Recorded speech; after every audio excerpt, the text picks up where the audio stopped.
Olá, boa tarde, tudo bem?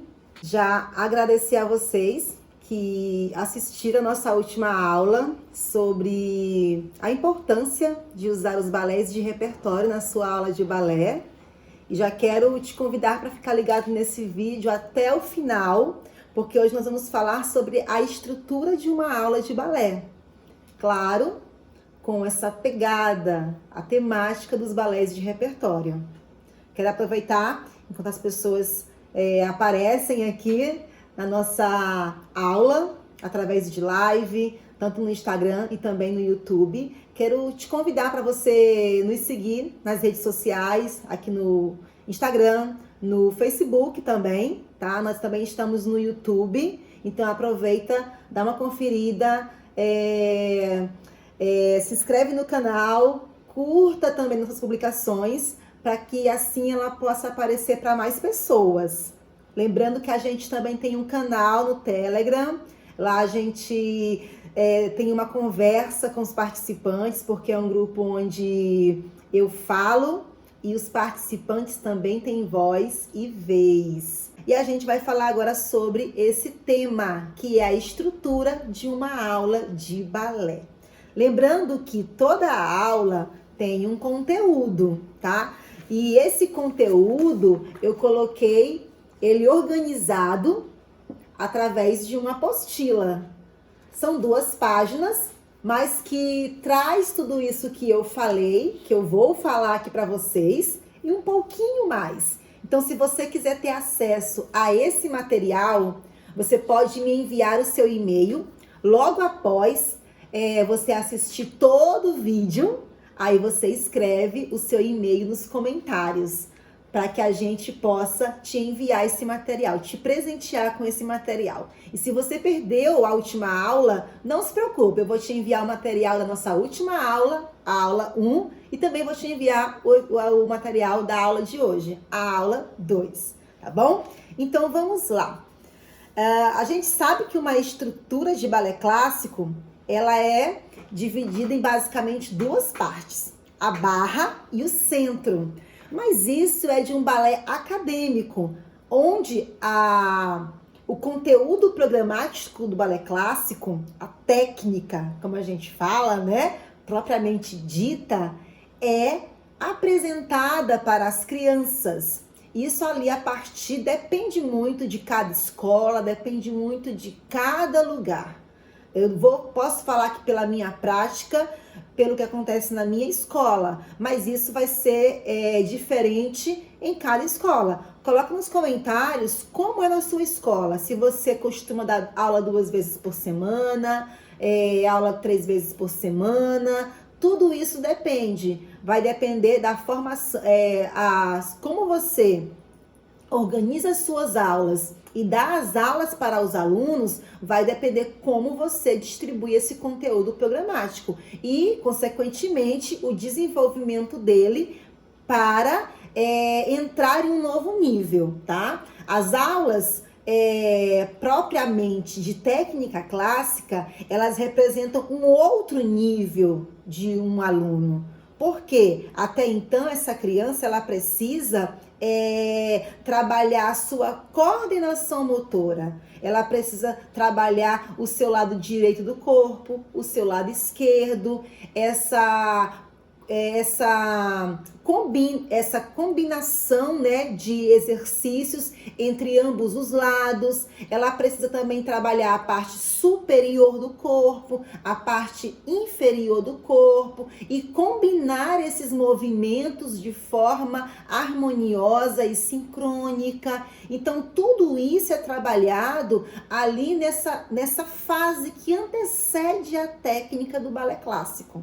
Tá? Então, por isso que a gente fala que essa aula acadêmica, onde é dividida em barra e centro, seria ali para um aluno onde já vai ser introduzida a técnica clássica e que já faz parte de um balé mais acadêmico, mais estrutural, tá bom?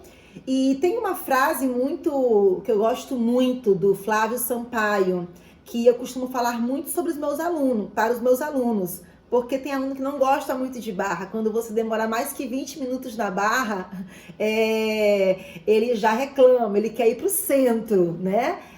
Para quem não sabe, de outra área, a barra é aquelas barras de madeira ou de ferro, né, que são colocadas nas paredes da sala de balé. Ela tem uma altura específica, tá?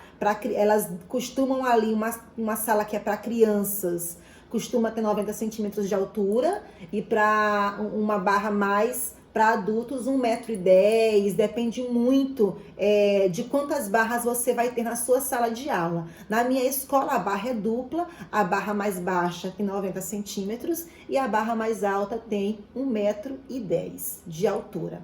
Algumas escolas, elas introduzem a barra para as crianças um pouco mais cedo, e aí colocam uma barra ainda menor, de ali 70 centímetros. Mas eu quero falar sobre isso.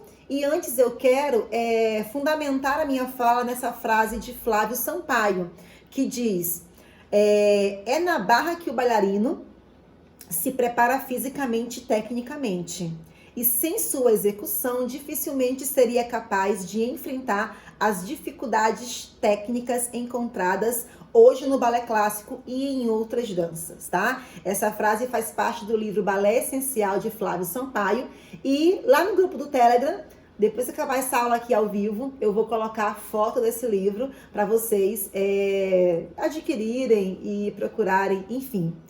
Eu falo muito essa frase para os meus alunos na sala de aula para que eles possam entender a importância da barra. Só que esses alunos, eles já têm uma consciência corporal mais definida, tanto na mente quanto no corpo, né? Ele já entende quando eu falo que o peso não pode ser colocado sobre a barra, que as mãos precisam repousar sobre a barra. Uma criança de 4, 5, 6 anos, ela não vai ter essa compreensão. E a barra, ao invés de cumprir o seu propósito, que é ajudar o bailarino, como o Flávio Sampaio diz aqui em sua frase, ela vai atrapalhar esse processo. Então, eu não indico o uso da barra para crianças pequenas. E eu não indico, não é porque eu sou aqui a dona da razão, né? É porque estudos comprovam que não é indicado. Ah, Márcia, que estudos são esses? São estudos do próprio movimento da criança, da própria desenvolvimento corporal da criança. A criança, ela precisa se desenvolver corporealmente a partir de coisas que são naturais a ela. O saltar, o andar, o correr, né? O abaixar-se, o virar-se. Então, ela precisa primeiro conhecer o seu corpo e tudo que ele é capaz de fazer. Aqui em nosso material, eu falo que a educação do movimento, ele precisa ser dinâmico. E se eu coloco uma criança muito cedo na barra, eu posso tirar toda essa mobilidade da criança dentro dos movimentos que ela vai ter futuramente. Então eu vou ter ali um robô, né? Uma boneca que só se mexe com o meu comando, porque ela tem ali uma barra que impede ela de se expressar. Então a criança, ela precisa primeiramente desenvolver toda essa coordenação motora. E claro, sempre aliando com a cognitiva, né? A criança precisa pensar para se movimentar. É aí onde vai entrar essa parte pensante do balé clássico, né? Eu salto de um pé para um outro pé. Eu salto de 2 pés para um pé. Eu salto de um pé para 2 pés. Isso é um fundamento de técnica clássica. Por isso que nós temos vários tipos de saltos diferentes, de saltos no balé clássico. Nós temos o Sissonne, nós temos os changements, nós temos os sautés, nós temos os sobressus, nós temos os petit jetés. Nós temos muitos movimentos que trabalham essa elevação do aluno e até saída dele de dentro do solo. Então a gente precisa trabalhar isso com o aluno ali na infância, né? Dos 4 aos 7 anos, desenvolver toda essa musculatura. E a barra, ela não vai nos ajudar nesse processo. Pelo contrário, ela vai nos atrapalhar. Não sei se vocês sabem, mas eu sou uma professora certificada pela Royal Academy of Dance e eu estou finalizando os meus estudos e meu processo de professora registrada pelo CBTS, que é a Faculdade de Educação da Royal Academy of Dance. E na Royal, a gente começa a utilizar a barra com as crianças a partir do Grade 2. Então, é o segundo grau. Então, quem conhece a estrutura programática da Royal Academy sabe que a gente tem o pre-primary, o primer, o primeiro grau, o segundo grau. Os exercícios começam ali no segundo grau, no segundo nível, mas se isso compreende a mais ou menos que idade, né? Depende muito da criança, gente. Se é uma criança que começou ali comigo desde os 4 anos, ela vai ter no segundo grau 6 no pre-primer, 7 no primer, 8 no primeiro grau, vai ter 9, 8, 9. Tem algumas crianças que começam mais cedo. Então eu tenho uma turma de segundo grau, de grade 2, com crianças de 8 a 9 anos, onde elas vão começar esse conteúdo programático na barra. No primeiro grau, eu já comecei alguma coisa, ali com 7, 8 anos, as crianças já conhecem, eu já apresentei para elas a barra, tá? Porém, elas não são ainda obrigadas a apresentar um bom trabalho na barra. Elas sabem que ela existe, elas têm esse contato. As pequenas também sabem, elas também são apresentadas, porque a sala de balé tem a barra. Então, só que elas vão aprender a conviver com aquela barra na sala e sem precisar daquela barra. Porque o que a gente vê em muitas salas de aula são crianças se pendurando na barra, né? Usando a barra para fazer coisas que não devem ser feitas. E em alguns casos acabam se machucando. Então, o trabalho para crianças pequenas dentro de uma sala de balé em relação à barra vai ser de educar essas crianças e saber o tempo certo de usar esse instrumento, tá bom? E aí a gente vai explorar muito o centro. O centro, né, para quem não é professor de balé aqui que está nos seguindo, porque eu convidei alguns professores de educação infantil e que trabalham com crianças, o centro é a sala de aula. É tudo que ali envolve a sala de aula, é o espaço fora da barra, é o espaço que o aluno ele tem a liberdade de sair de um lugar para o outro, de fazer deslocamentos, de uma diagonal da sala a outra, de um lado da sala para o outro. Então, todos esses trabalhos de deslocamentos, de corridas, de caminhadas, eu trabalho durante a atividade do centro, tá?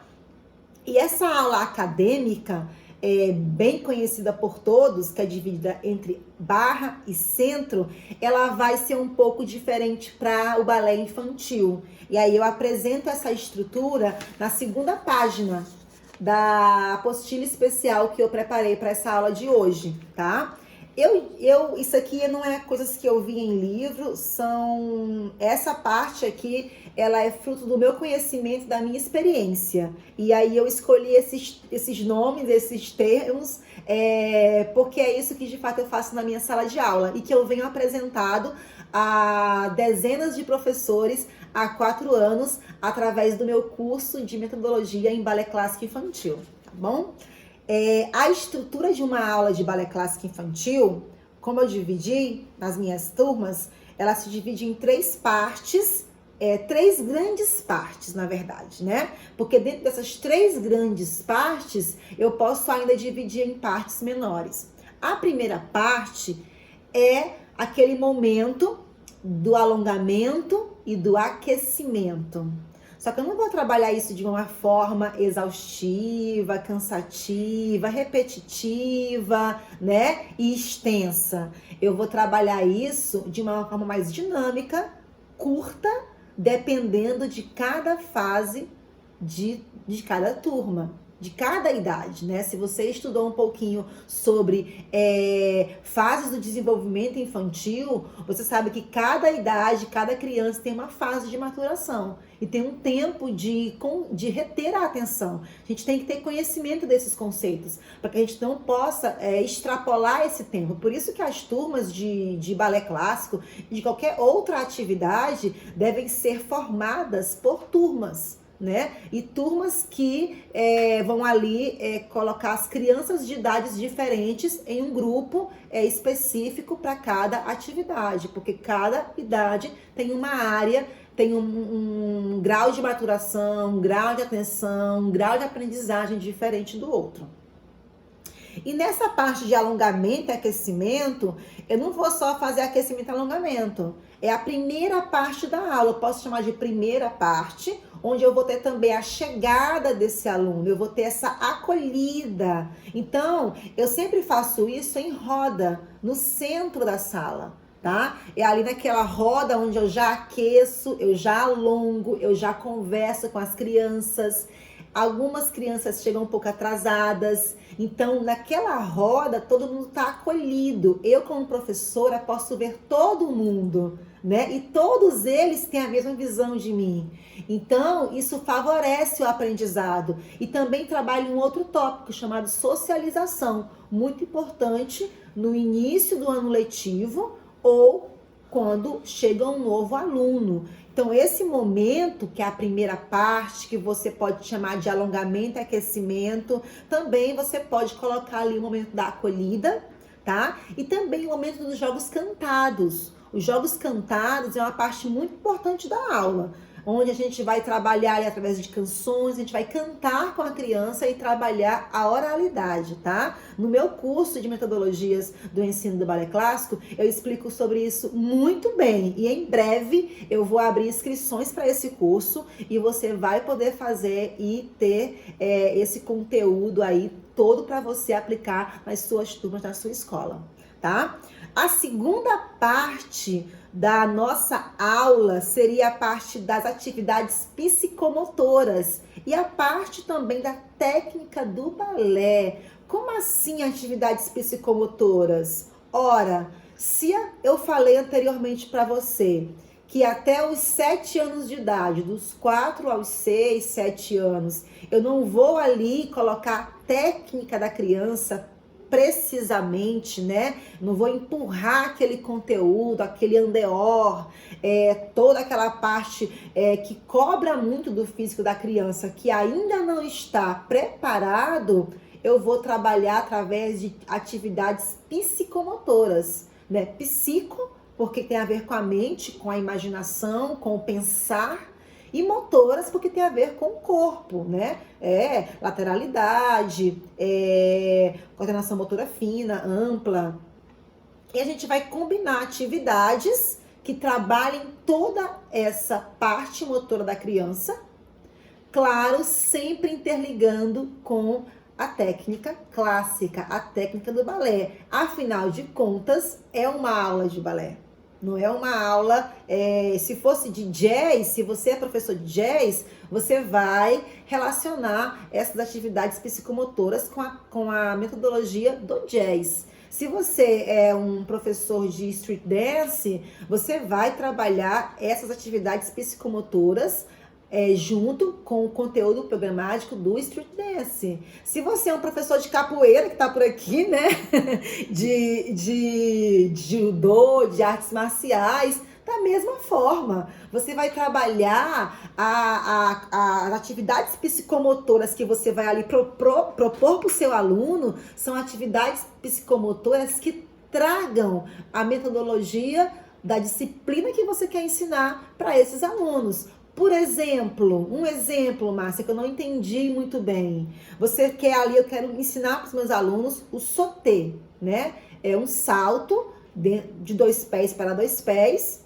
Quando eu falo de 2 pés para 2 pés, é porque a gente salta com os 2 pés estão no chão, eles saltam juntos e eles repousam, eles aterrissam juntos também. Nós temos saltos diferenciados dentro do balé, mas os sautés é um salto básico. E aí eu quero trabalhar os sautés com os meus alunos. E quem já fez balé e quem é professor de balé aqui sabe que os sautés, a gente precisa de um plié bem feito no início, para te dar impulso para subir e um plié bem feito na chegada, para te dar o quê? Um suporte para uma boa aterrissagem. E aí a gente tem que esticar os pés, tem que esticar os joelhos, esticar toda a musculatura da perna junto com os pés. A gente tem que trabalhar andedã com os pés, né? Com a nossa anatomia do corpo natural, e trabalhar também andeó, né? Com a rotação externa, com os pezinhos abertos. Então eu tenho que fazer o que para a criança? Trazer essa técnica do balé em uma atividade psicomotora. Como é que eu posso fazer isso? Através de uma brincadeira de amarelinha. Eu posso colocar ali uma amarelinha, e aí eu trabalho, além do sauté, que é de 2 pés para 2 pés, eu posso também trabalhar de 2 pés para um pé, né? Eu posso trabalhar vários tipos de salto. E que criança não gosta de brincar de amarelinha? E aí eu faço de uma maneira diferente, para que seja uma amarelinha diferente, né? Quadrados não tão longes, para que ela não trabalhe não force suas costas para ter esse impulso de um salto muito longe. Então eu coloco mais próximo, né, aqueles espaços, para que ela tenha um salto mais próximo, e aí ela mantém essa postura como ela tem que ser, na postura clássica.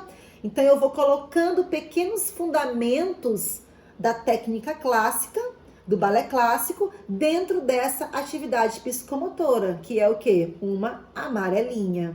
Então, quando eu falo que a segunda parte da aula são atividades psicomotoras, mais técnica do balé, é você unir as duas coisas, tá? Aí entraria a questão do lúdico, que eu vou falar amanhã, na aula de amanhã. Na nossa próxima aula, terceira aula, eu vou falar sobre a importância do lúdico. Isso faz parte também, porque você vai ter ali uma linguagem diferente, uma série de coisas diferentes, vai muito mais do que trazer objetos, acessórios para dentro da sala de aula, tá bom?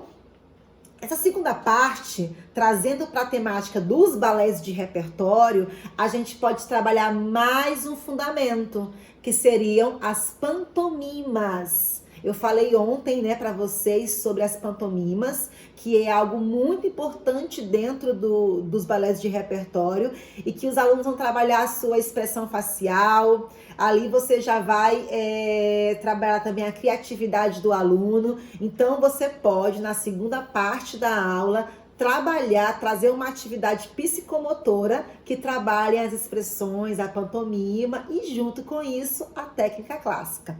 Essa segunda parte da aula, ela tende a ser uma parte maior, né? Cada aula, ela tem uma duração. E dependendo da sua aula, se ela tiver 45 minutos ou 1 hora de duração, que é o que costuma ter as aulas infantis, você vai dividir aí 10 minutos para a primeira parte, 10 a 15 minutos para a primeira parte, que é o aquecimento, alongamento, acolhida, né? Você vai colocar para a segunda parte, que são as atividades psicomotoras e a técnica do balé clássico, e a pantomima também, se é uma aula mais com a temática do balé de repertório, que é o tema da nossa semana de aulas. Aí seria 30 minutos, né? E aí, para a terceira parte, que é o relaxamento, e aí eu trago junto o reverence, e a conclusão da aula também, né?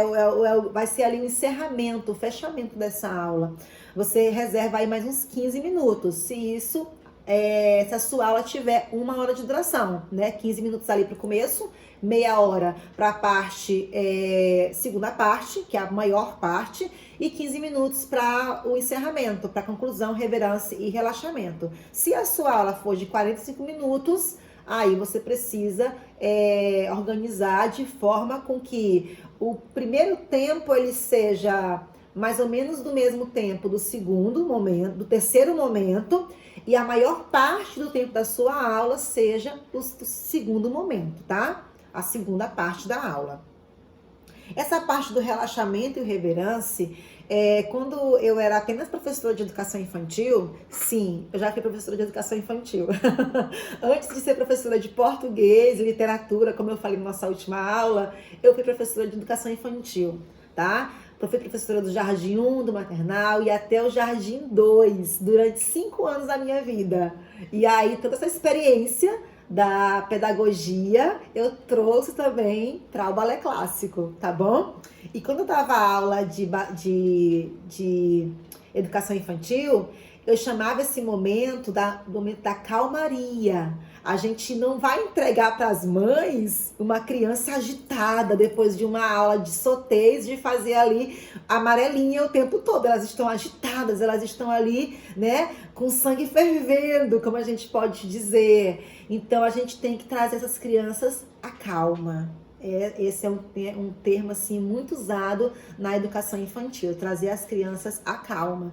Então esse momento de relaxamento, de pedir para elas sentarem, você pode contar uma história, né? E é essa hora que eu aproveito para pegar os meus livros e ali contar uma história, faço uma rodinha menor, né?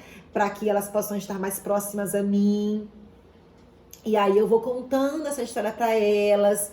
Cada dia, se eu vou usar o mesmo tema durante um mês, cada aula eu conto um pedacinho. Se eu for usar essa história só por uma semana, então eu tenho que, né, ser mais compacta, contar de maneira mais rápida para elas. E claro, deixar elas contarem também. Ah, mas as minhas alunas não sabem ler, Márcia. Tem uma técnica que chama do livro sem palavras, que inclusive foi a professora Tereza, da minha cidade, né, professora da Universidade Estadual do Maranhão.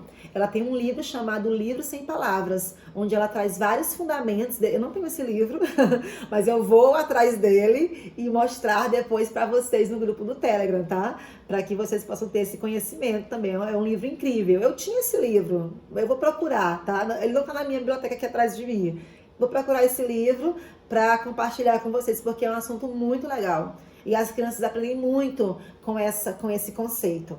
Então, voltando, essa parte de você contar a história, você já vai trazer as crianças à calma. Já vai ser ali um relaxamento. Pede para elas se espreguiçarem, para elas balançarem o pescocinho. Cada idade, você vai propor um movimento, um exercício adequado para cada idade, tá bom? Não vai trazer uma coisa muito pesada, muito avançada para crianças, não, tá? E aí você vai também aproveitar para fazer o reverence, já trazer essa prática, né, muito usada em grandes companhias, aulas de profissionais, aulas acadêmicas, de alunos mais avançados, já traz para sua aula ali de nível infantil o reverence. Ensaio um reverence simples, adequado para cada idade.